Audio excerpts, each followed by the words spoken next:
जी बिल्कुल, ज़माना कदीम से ख़वातीन अपनी हुस्न और ज़ेबाइश में इजाफ़े के लिए ज़ेवरात का इस्तेमाल करती आई हैं। सोना हो, चांदी हो, पीतल हो, दीगर धातें हों, इसके ज़ेवरात पूरी तारीख़ में हर जगह मिलते हैं। लेकिन मिट्टी के ज़ेवरात भी, उनका भी इस्तेमाल जो है वो किया जाता है हुस्न और ज़ेबाइश में इजाफ़े के लिए। टेराकोटा क्ले बेसिकली मिट्टी के, ये वो मिट्टी है जिससे ज़ेवरात तैयार किए जाते हैं और ख़वातीन उनको भी अपने हुस्न और ज़ेबाइश के लिए इस्तेमाल करें।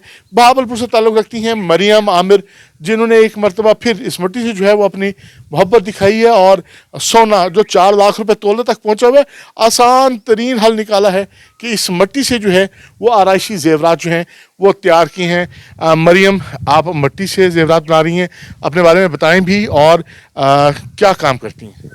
अस्सलाम वालेकुम, मेरा नाम मरियम है और मैं भावलपुर से हूँ। और मैं जो हूँ वो इस्लामिया यूनिवर्सिटी भावलपुर से मैंने फ़ाइन आर्ट्स किया, बैचलर्स किया और मैंने डीडीएम किया government college of technology for women से। और मेरी ये ज्वेलरी मैंने बनाना स्टार्ट की 1 साल पहले। मेरी इंस्पायरेशन बेसिकली जो थी वो थी चोलिस्तान से। चोलिस्तान जब मैंने कैमल्स के ऊपर जो कार्विंग करते हैं उससे मेरी बेसिकली इंस्पायरेशन थी। मैं चाहती थी कि मैं उसको ना किसी ऐसी आर्ट में कन्वर्ट करूं कि लोग जब उसको देखें ना तो उसको पहचानें कि चोलिस्तान से ही जो है वो चोलिस्तान से बिलोंग करती है। तो मैंने फिर उसको टेराकोटा क्ले के अंदर कन्वर्ट करके कैमल मोटिव्स को जो है मैंने उसके अंदर कन्वर्ट करके अपने कल्चर को, चोलिस्तान के कल्चर को बेसिकली प्रमोट करना चाहे। और टेराकोटा ज्वेलरी का जो काम है ये बेसिकली इंडिया से जो है वो शुरू हुआ था।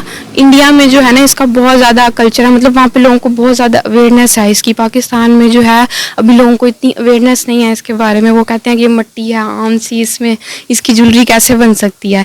लेकिन जो इंडियंस हैं वो इसको बहुत ज़्यादा मकबूल है, वहाँ पे पहनते हैं। और मेरा भी जो है वो मरियम अभी यही सवाल है कि मिट्टी की ज्वेलरी बनती कैसे है, आप थोड़ा इसके बारे में बताओ। जी मैं बताती हूँ। सबसे पहले तो ये मिट्टी होती है, ये वाली, ठीक है। इसको ये इस फॉर्म में भी मिलती है और ये मतलब जैसे वो वट्टे नहीं होते वैसे उस फॉर्म में मिलती है। फिर इसको जो है ना हम कूट के और फिर इसके अंदर पानी डालते हैं, ठीक है। और फिर वो गूंदने के बाद इस तरह की कुछ शेप में आती है। ये इस तरह की जो शेप है ना, फिर इसको मैं ज़रा थोड़ा सा एयर टाइट करके रखती हूँ ताकि इसमें हवा ना जाए, क्योंकि ये सूख बहुत जल्दी जाती है। तो मैं इसको शॉपर वगैरह में डाल के रखती हूँ। उसके बाद मैं इसको थोड़ा सा ऐसे मोल्ड करके बना के और इस तरह शेप दे के और फिर मैं इस तरह की शेप्स बनाती हूँ। इसके बाद इस तरह की शेप्स बनाती हूँ। उसके बाद फिर मैं इनके ऊपर जो है ना वो जो मेरे मोटिव्स हैं उनको कार्व करती हूँ हाथ से खुद। अच्छा, ये सारा जो है वो आप खुद कार्व करते हैं, चीज़ों से खुद बनाते हैं? ये मेरे टूल्स हैं। ये बहुत ज़्यादा कोई वो प्रोफेशनल टूल यूज़ नहीं होते, ज़्यादा से ज़्यादा आप कटर कोई आम सा, और ये टूथपिक्स भी मैं यूज़ करती हूँ इसके ऊपर। बहुत आम से टूल्स जो हैं वो यूज़ होते हैं इसके ऊपर। और उसके बाद इसको 3-4 दिन के लिए फिर जो है ना वो सुखाने का प्रोसेस होता है कि इसको धूप में रख के नहीं सुखाना होता, ये छाँव में ही सूखते हैं। फिर 3-4 दिन सूखने के बाद ये कुछ इस तरह से हो जाते हैं, बिल्कुल सूख जाते हैं। फिर उसके बाद जो है ना मैं इनको इसके अंदर जो है ना बेक करती हूँ रख के। इसमें रखिए, आप देखें किस तरीके से जो है वो आप इसको बेक करते हैं। ये एक प्रोसेस है और जो है वो मरियम ने इसको तैयार करके रखा हुआ है। ये अंगीठी है, बेसिकली कोई प्रोफेशनल टूल्स नहीं है। Mariam is just a student और मरियम ने इस चोलिस्तान से, जो सहराए चोलिस्तान इस खित्ते की मिट्टी है, उससे जो एक मोहब्बत है, एक उनसियत है, उसका ये एक भरपूर अमली मुजाहरा भी है कि किस तरीके से इस खित्ते की बच्ची जो है उसने इस सकाफत को जो है वो दुनिया भर में फैलाने के लिए और इस काम को आगे ले जाने के लिए जो है वो बेड़ा उठाया हुआ है। अच्छा, ये मरियम अब आप क्या कर रही हैं? मैं इसको अब बेकिंग के लिए रख रही हूँ अंदर। तो ये कितनी देर का प्रोसेस है, ये जो बेकिंग के लिए रखती हैं, ये कितनी देर इसके अंदर रहती हैं? तो बेसिकली ये 12 आवर्स के लिए जो है इनको बेक करना होता है। ये जो आप इसको बेक कर रही हैं, इसके बाद के क्या मराहल जो हैं, ये 12 आवर्स के बाद आप इसको किस तरीके से, फिर किस शेप में आ जाते हैं? इसके बाद ये कुछ इस तरह से, देखें ये मैंने बेक किए हुए हैं कुछ पीसेस, ये इस तरह से ये रेड सी थोड़ी इनकी शेप आ जाती है, ऑरेंज सी।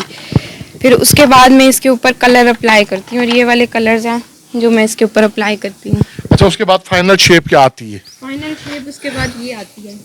उसके बाद मैं इसके अंदर हुक्स डाल के और फिर डोरी वगैरह डाल के सारा कुछ डाल के इसको फाइनल पीस बन जाता है ये।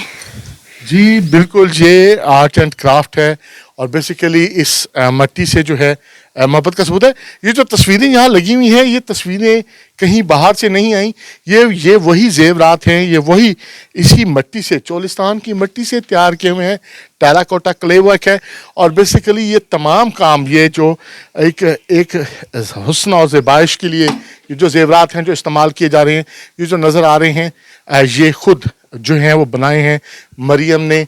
और मरियम इस काम को आलमी सतह तक ले जाना चाहती हैं और इसको पूरी दुनिया में इस खित्ते के इस आर्ट को जो है वो रोशनास कराने का इरादा रखती हैं। जी।